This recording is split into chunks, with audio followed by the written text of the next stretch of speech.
Bienvenidos queridos amigos a Espacio Político por PDCTV, la nueva manera de ver televisión. Hoy en Espacio Político tenemos a una invitada muy especial, una invitada internacional. No es venezolana, pero es una compatriota latinoamericana. Tenemos con nosotros a Sol Merino. Ella es dirigente sindical de la CROC, la central sindical más importante de la República Mexicana, de los Estados Unidos mexicanos. Bienvenida a Espacio Político y a Venezuela, Sol. Muchísimas gracias. Mira, Sol, el tiempo se nos pasa volando. Cuéntanos, vienes en un contexto en donde después de 21 años, la administración del chavismo se ve otra vez en la necesidad y en la obligación de sentarse y tratar de impulsar un principio alrededor del mundo en materia laboral, como es una mesa tripartita, un diálogo social. ¿Cómo ves este procedimiento, atendiendo también que la lucha sindical en México también es muy álgida? Así es, mira, pues primero que nada comentarte que vengo como miembro de la Alternativa Democrática Sindical de las Américas, también una de las organizaciones a la que nosotros como creo que estamos afiliada, y pues simplemente venir a ver que esto se esté dando de la mejor manera, este diálogo social que promueve el ministro del Trabajo de aquí de Venezuela, y que sobre todo la importancia de la participación de todas las organizaciones que realmente puedan ir a dar a conocer sus puntos de vista, ¿no? Creo que dijiste algo muy importante, no tener interlocutores para poder llevar a cabo este tipo de diálogos, y aplaudo enormemente que tanto el gobierno como las organizaciones internacionales, en este caso la OIT, esté participando el día de hoy en llevar a cabo este diálogo que es muy necesario, muy importante, sobre los convenios 26, el convenio 87 y el 144 que mencionan y manifiestan, pues están siendo entorpecidos, ¿no? Entonces, para nosotros es muy importante el poder acompañar y el poder dar el apoyo y brindar la solidaridad a las organizaciones sindicales que se encuentran aquí.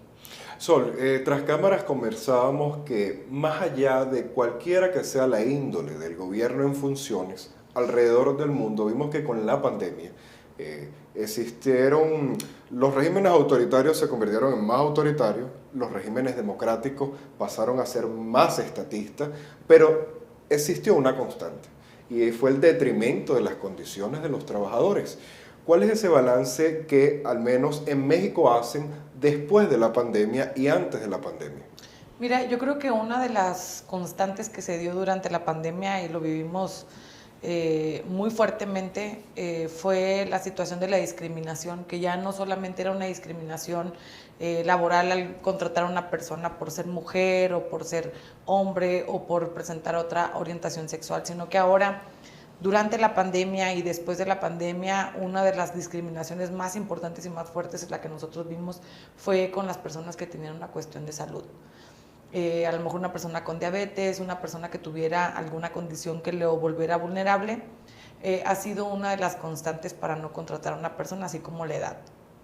Entonces, creo que ha sido un tema muy relevante que tenemos que llevar a las mesas de trabajo, a este tipo de diálogos, para también hacer de conocimiento de que no se está respetando el derecho laboral, que no se está respetando nuestra reforma laboral y que tampoco se está respetando la forma en que se está contratando a las personas, ¿no? Entonces, que no solamente sucede en México, sino en toda Latinoamérica, pareciera. Así es. Entonces, creo que la pandemia trajo cosas positivas y trajo cosas muy negativas. Positivas lo puedo hablar con las nuevas generaciones que estamos trabajando desde casa en una computadora, que tenemos otra dinámica distinta de poder llevar a cabo algún trabajo, y es el teletrabajo, ¿no? Que creo que después de la pandemia todos pusimos los ojos en el tema de cómo tenemos que regularizar ¿Dónde está el real reto y el desafío del teletrabajo, Sol? Porque nos hemos dado cuenta que en toda la región y en el mundo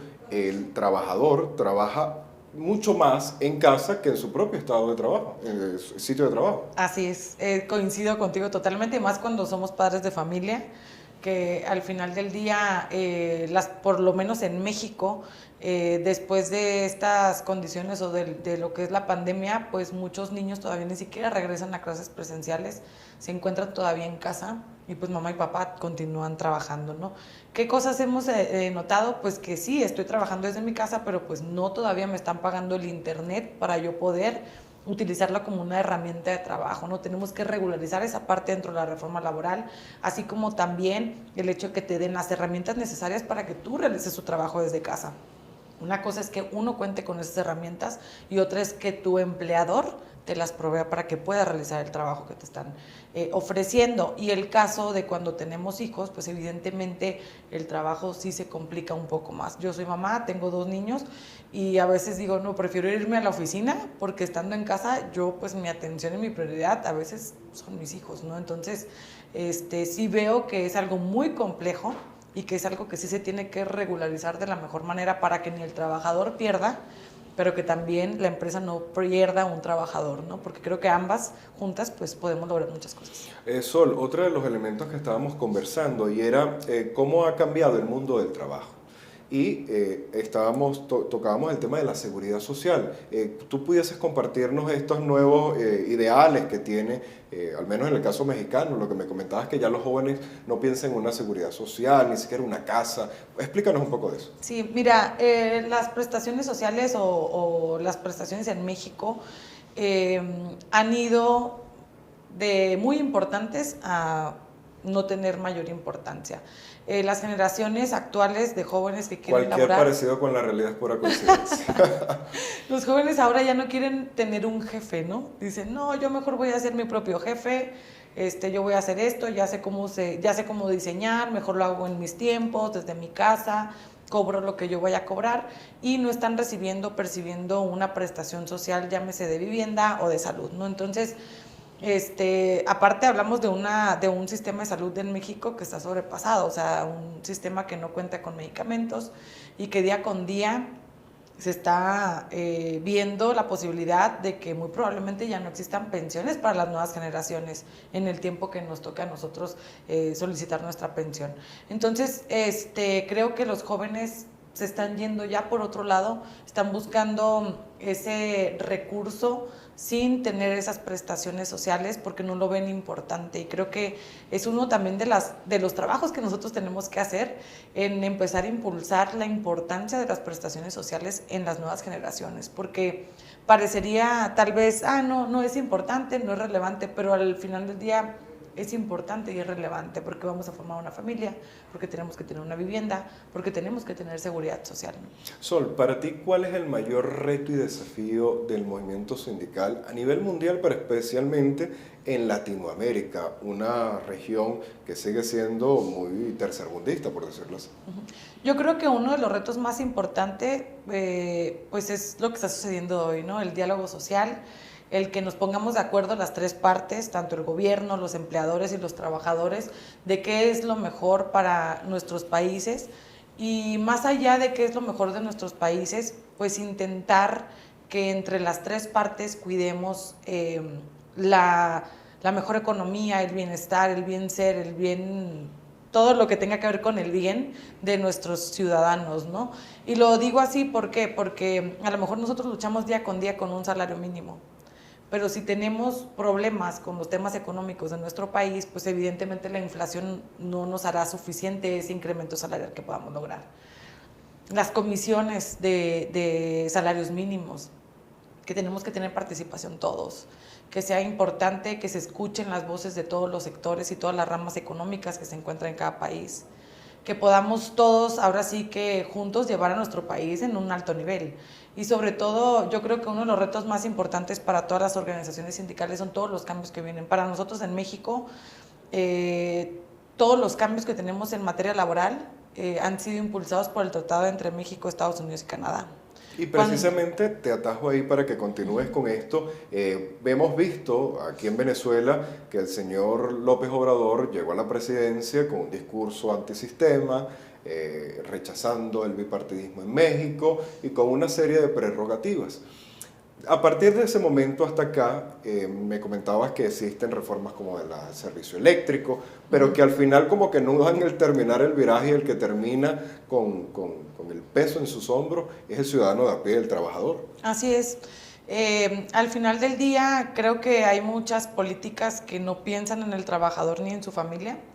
y que evidentemente pues no se están llevando a cabo como deberían de llevarse. Actualmente tenemos políticas laborales que nos hacen realizar nuevamente algo que ya es legítimo, ¿no? Tenemos un proceso somos el único país que lo realizamos en todo el mundo, que se llama legitimación de contratos colectivos de trabajo. Esa legitimación consiste en que tú ya tienes un contrato colectivo existente, pero debido al tratado entre México, Estados Unidos y Canadá, estos dos países le exigen a México que los sindicatos relegitimemos nuestros contratos colectivos.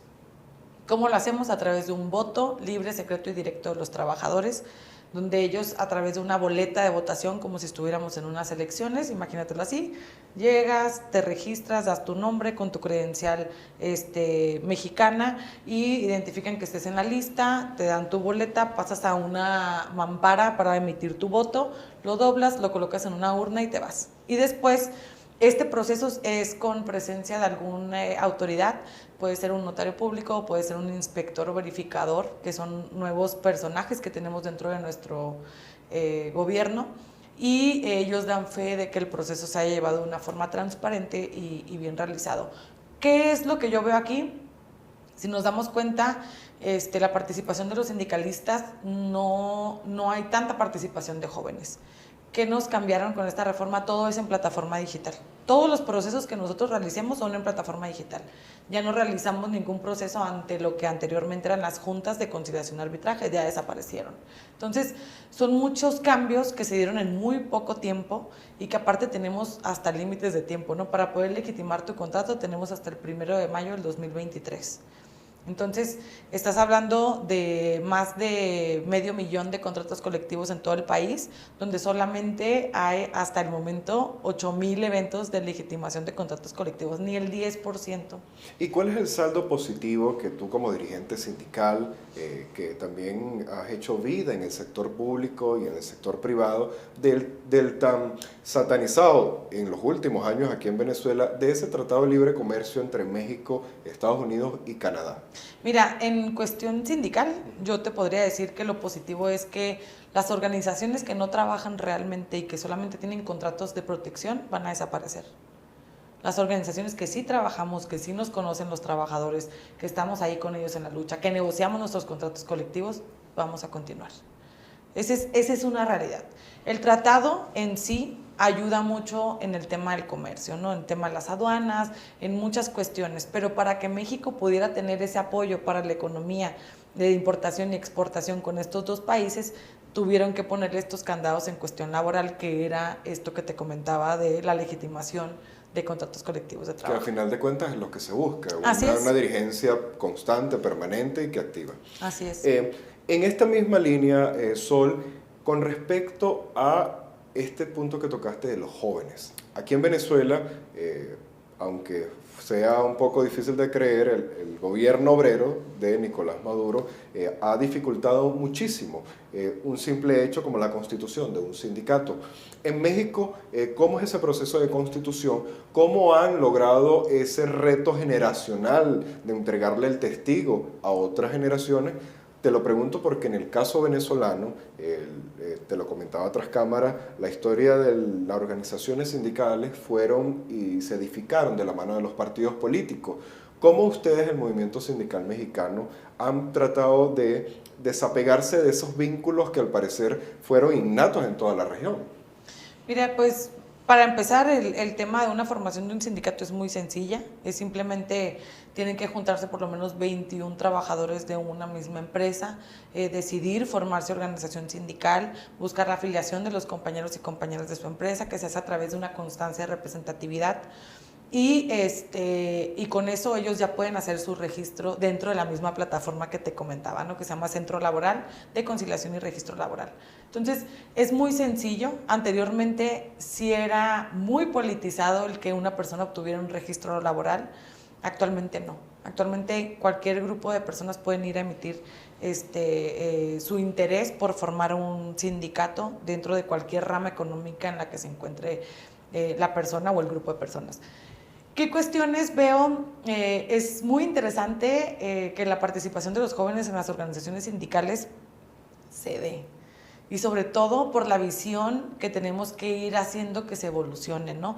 Ya está evolucionando nuestro gobierno con este tipo de plataformas, bueno, también tenemos que el gobierno digital. Ajá, exactamente. Tenemos que evolucionar también nosotros como organizaciones sindicales en las visiones de los jóvenes. ¿Qué pasa? Yo me puedo presentar en una empresa donde hay personas adultas de mayores de 30 a 40 años, y tienen una visión distinta y una preocupación distinta a una empresa donde haya mayormente jóvenes de los 25, 28.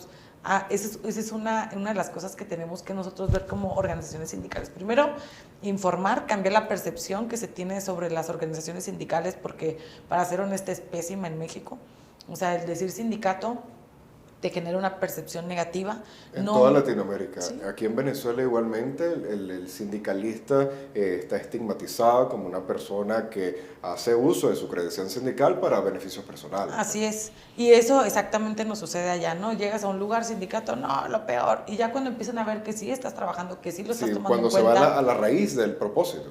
Cuando ya realmente haces tu función de sindicato, esta percepción va cambiando, ¿no? Pero es en base al trabajo y a los resultados reales o a lo que tú prometiste en un inicio, que como sindicalistas no puedes prometer mucho, es en base a la negociación lo que se vaya logrando, lo que tú les vas diciendo que se va logrando, ¿no? Pero creo que tenemos que empezar a meter en las filas de las organizaciones sindicales la visión joven, el ir viendo también hacia dónde va el futuro de los trabajadores y trabajadoras. Vale, eso es importante, Sol. Ya saliéndonos un poco del tema sindical, es importante que nuestros televidentes conozcan la labor que vienes haciendo, no solamente con los migrantes venezolanos, sino también con todo aquel ciudadano que se ve en la necesidad de salir de sus fronteras. Tienes una fundación que viene haciendo un trabajo maravilloso, cuéntanos al respecto. Sí, mira, a través de nuestra organización sindical nosotros formamos una asociación civil que se llama Avanzamos Promoción Social. De ahí se desprendieron muchos trabajos que hicimos de forma social, donde teníamos psicólogos para dar consultas gratuitas a los trabajadores y trabajadoras de nuestra organización. Tenemos todavía asesores jurídicos y un grupo enorme, una persona especializada en prestaciones sociales, una persona especializada en temas laborales, de todo un poco. Entonces hubo un programa que lanzó la Organización Internacional del Trabajo que se llama Reframe, que estaba otorgando un recurso económico para hacer un proyecto de cuestión laboral migratoria. Nosotros en el 2016 habíamos iniciado un proyecto sin saber de este recurso para apoyar a los migrantes que llegaron a Tijuana. Yo pertenezco a la ciudad de Tijuana, en México, una de las ciudades más visitadas por cuestión por ser una de las fronteras más visitadas del mundo. Y por ahora a nivel de porcentaje de nacionalidades, más o menos, ¿cuál era en su mayoría? Mira, tan es así que tenemos la mayoría de los residentes en Tijuana no son tijuanenses. Wow. Entonces también es de nacionales y extranjeros. En el 2016 llegó la primera caravana de haitianos. Yo en ese momento estaba en la función pública, me tocó atenderlos porque yo era la delegada municipal de la zona donde están las dos garitas, que son como la parte donde hacen los movimientos de deportaciones o que vas a ingresar al país de Estados Unidos y todo eso. Entonces me tocó ver esa parte, la llegada de los haitianos y de, bueno, ¿qué vamos a hacer? ¿Cómo los vamos a apoyar? ¿Dónde los vamos a localizar? Porque nunca nos había tocado algo de esa magnitud dentro de la ciudad. Entonces hicimos un directorio donde poníamos dentro del directorio georreferenciada cada ubicación a los que ellos debían de ir, ¿no? Para formalizar o legalizar su estancia en México. También dentro de ese mismo directorio que venía georreferenciado teníamos aparte un manual donde con ese directorio capacitabas tanto a los empleadores, a los gobiernos y a nosotros como organizaciones sindicales, porque la realidad es que las organizaciones sindicales casi no nos involucramos en temas sociales. Entonces esa era la finalidad al inicio, ¿no? Que yo tenía de decir, oye, es que conmigo llegaron tantos haitianos y no sabía ni para dónde mandarlos, ¿no? Entonces el desconocimiento hasta la misma autoridad, porque yo en ese momento era autoridad. Entonces me empecé a involucrar, empecé a ir a todos los procesos de deportación, empecé a ir a todos los procesos donde pedían asilo político a Estados Unidos, a ir a ver el ACNUR, en dónde los localizábamos, porque no había oficinas en Tijuana de ninguna organización. y pues fue importante para mí involucrarme en esto. Me escucha una persona de la Organización Internacional del Trabajo y me dice, oye, tenemos un proyecto así, se llama Reframe, se llama Georgina Vázquez de los Reyes, que actualmente ya no pertenece a OIT, pero sigo en contacto con ella, y me decía, ese proyecto está perfecto, ¿por qué no participas para que se llama Reframe? Entonces voy a México, busco participar y me dicen, no, es que este recurso solamente es para la frontera sur. Y yo, pues sí, por ahí entran. Todo el sector de Centroamérica. Así es. Entonces me decían... Que en los últimos tiempos del presidente Trump hubo una gran caravana que salió de El claro. Salvador, Nicaragua. Honduras. Y todos llegaron a Tijuana. Entonces, ese es el tema que yo debatí ahí en ese... A ver, les dije, entonces el recurso va para la frontera sur y todos llegan a Tijuana porque saben que ahí es donde pueden solicitar su asilo. O sea, no van a llegar a otra ciudad porque pues no... O llegan a Tamaulipas, pero Tamaulipas son muy restringidas ese tipo de proyectos o de programas de asilo político. Entonces, pues hicimos todo lo que pudimos. Yo ahí debatí, total que logré que el recurso me lo asignaran para Tijuana, porque ninguna organización participó por el recurso, para empezar. Entonces, vamos a inaugurar lo que es un centro de recursos para trabajadores migrantes, donde viene toda esta parte, ¿no? Les vamos a ayudar desde que llegan, tanto sean deportados, porque es una situación bien clara. Y que tiene una gran carga de sensibilidad humana. Así es. Porque son personas que llegan prácticamente con lo que llevan puesto. Así es. Cuando son personas que vienen deportadas, México no cuenta con una base de datos. Ajá, de Estados Unidos a México. Okay. Se deportan desde siempre, o sea, no es nada nuevo. O sea, ni siquiera es hacia sus países de origen, sino como el punto principal es México. Sí, el problema es que como México no tiene una base de datos, yo puedo decir, soy mexicana, déjenme en Tijuana. Ah, caramba. Y a lo mejor eres de Honduras y no importa, te quedas en Tijuana. Y te dan una carta de identidad. Entonces, es una problemática que se da. Yo he tenido participación de algunos salvadoreños, sobre todo, que dicen, es que yo llegué y dije que era de México, pero soy de El Salvador. Y están trabajando con documentos falsos, ¿no? Entonces te quedas, ¿cómo le hiciste? O sea, y yo les digo, te ayudo a regularizar, pero dicen, no, ya tengo 10 años aquí, prefiero seguir así. Y yo, pues sí, pero cuando alguien cobre la pensión no vas a ser tú, va a ser la otra persona, ¿no? Entonces, esa era la importancia de nosotros poder ayudarles a que formalicen también su empleo y también legalicen su estancia dentro del país, ¿no? Porque también hay políticas de legalización donde si tú hiciste tu registro en una ciudad, tienes que renovarlo ahí, no donde estés. Entonces, les hacemos de su conocimiento todas las cuestiones para legalizar su estancia. Ya una vez que legalizan su estancia, si ellos requieren o no requieren el apoyo psicológico, tenemos a las compañeras que están dentro de la organización de Avanzamos, son psicólogas, tenemos asesores jurídicos migratorios. Y dentro de todo este marco, este contexto, este boom en Tijuana que tú viste y que sigue viviendo todos los mexicanos de esta región, ¿cuál ha sido lo que más te ha impactado? Porque me imagino que las situaciones y los testimonios que llegan son increíbles. Sí, mira, yo creo que han sido muchas situaciones que me han impactado. Actualmente tenemos una caravana casi de 800 ucranianos que han llegado, bueno, no es caravana, no, llegaron en avión en su mayoría. De hecho, me tocó llegar de la Ciudad de México un día y había muchísima gente, familias completas ahí esperando migración, ¿no? Es impactante ver cómo llegan las familias sin nada, y en algunas ocasiones la xenofobia de la misma ciudad, porque no es una mentira, es una realidad. En todo el mundo. Sí, existe mucha xenofobia y también existimos muchas organizaciones que apoyamos a los migrantes. A mí algo que me impactó muchísimo y de verdad fue muy doloroso para todos los tijuanenses, creo yo. Hay organizaciones que se reúnen cuando llegó la caravana de Honduras. Platicamos con ellos, llegaron con mentiras. Ellos creían que yéndose caminando a la garita los iban a dejar cruzar. Por eso tantas fotografías. No sé si hay una fotografía que recorre el mundo donde está una señora caminando sobre el canal con una niña chiquita y que Estados Unidos empieza a decirles que no pueden entrar, amurallan toda la garita, y pues eso impactó, ¿no? Totalmente. Cuando preguntas con la gente decían, no, es que a mí me dijeron que nomás tenía que hacer fila y me dejaban entrar, y yo, no, es que no es así. O sea, una cosa es que te digan que tienes la posibilidad, pero no es así. Tuvimos que ir a hablar con la gente y decirle, no es así, no les mientan, ¿no? O sea, no pueden llegar y mentirle a la gente porque los ponen y los exponen, y los ponen en peligro y los están exponiendo. Si bien es cierto, las políticas de Estados Unidos pues son muy concretas y es de que si no se para ahí, pues tenemos que, también ellos tienen que responder, ¿no? Como país. Y uno de los temas que también me impactó muchísimo es que cuando llegaron a apoyar a las familias hondureñas que estaban en playas de Tijuana, tiraron la comida, ¿no? Porque decían que ellos no iban a comer eso. Y pues todas las organizaciones de la sociedad civil estaban como que, sí, pues vinimos a ayudarles, ¿no? O sea, entonces, ¿cuál es el tema? Y de ahí se desplegó toda una campaña xenófoba de Tijuana contra los migrantes.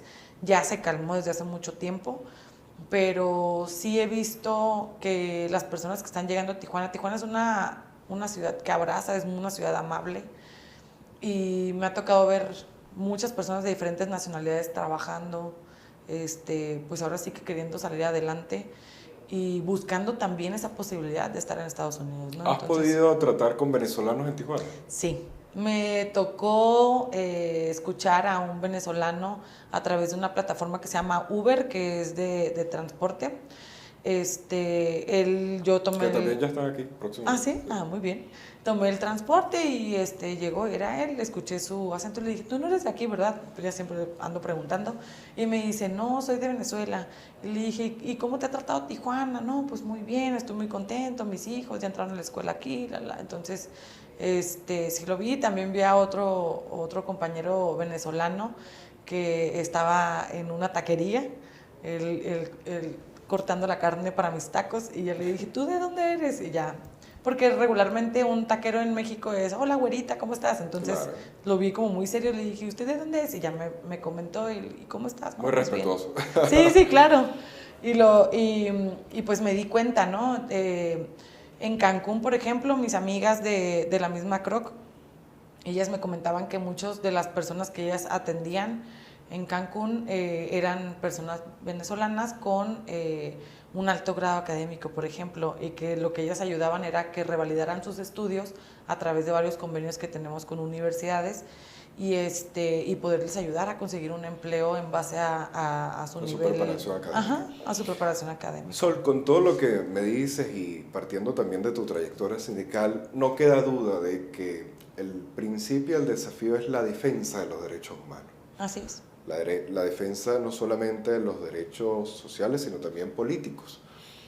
En esta venida por primera vez a Venezuela y que estás en el marco de lo que conversábamos al inicio, ¿cuál es ese mensaje a los trabajadores venezolanos que a veces nos hemos deshumanizado? También la pandemia nos deshumanizó. Tú lo comentabas con el caso del teletrabajo o el e-learning con los niños en la casa. O sea, hemos perdido una sensibilidad, hemos dejado de reconocernos. Así es. Nos asentamos en las diferencias y no en esas luchas que al final buscamos el bien común. Así es. Pues simplemente que busquemos coincidencias. Creo que todos tenemos una realidad, más cuando vivimos en un país. Todos contamos con una realidad y yo creo que en vez de sumarnos a dividirnos o a no unirnos, pues yo creo que busquemos las coincidencias, así sea una mínima, pero busquemos todos como trabajadores cuáles son las coincidencias y busquemos esas luchas, el diálogo, que yo creo que es fundamental. Sin embargo, que aquí en Venezuela ha sido una palabra que ha sido muy estigmatizada, pero cuando se va a la esencia del diálogo es en conversar, entendernos y ver qué puntos en común llegan. Porque, por ejemplo, en una negociación colectiva, los trabajadores llevan una propuesta, los empleadores llevan otra y al final salen ni los empleadores con la que llegaron ni con los trabajadores. Así es. Y eso es, porque tienes que también subir a la mesa todo lo que tú requieres, pero también tienes que sacrificar otras cosas para que se puedan lograr algunas otras, ¿no? Yo creo que, como bien lo dijiste, primero buscar que siempre se respeten nuestros derechos humanos, nuestros derechos laborales, y ya con eso, pues poder convenir y poder llegar a acuerdos que mejoren y que nos den un avance significativo, ¿no? Bueno, agradecido, Sol, bienvenida a Venezuela. Muchísimas gracias. Y bueno, amigos, esperamos que esta entrevista haya sido para el gusto, para el agrado y también de abrir un poco más las perspectivas en torno al mundo del trabajo y a la situación que se vive en distintos países de nuestra América Latina. De esta manera me despido de ustedes, no sin antes invitarlos que me acompañen el próximo miércoles a las 3 de la tarde por aquí e ingresen a nuestro portal de noticias.decorte.net. Hasta una próxima entrega. Muchísimas gracias.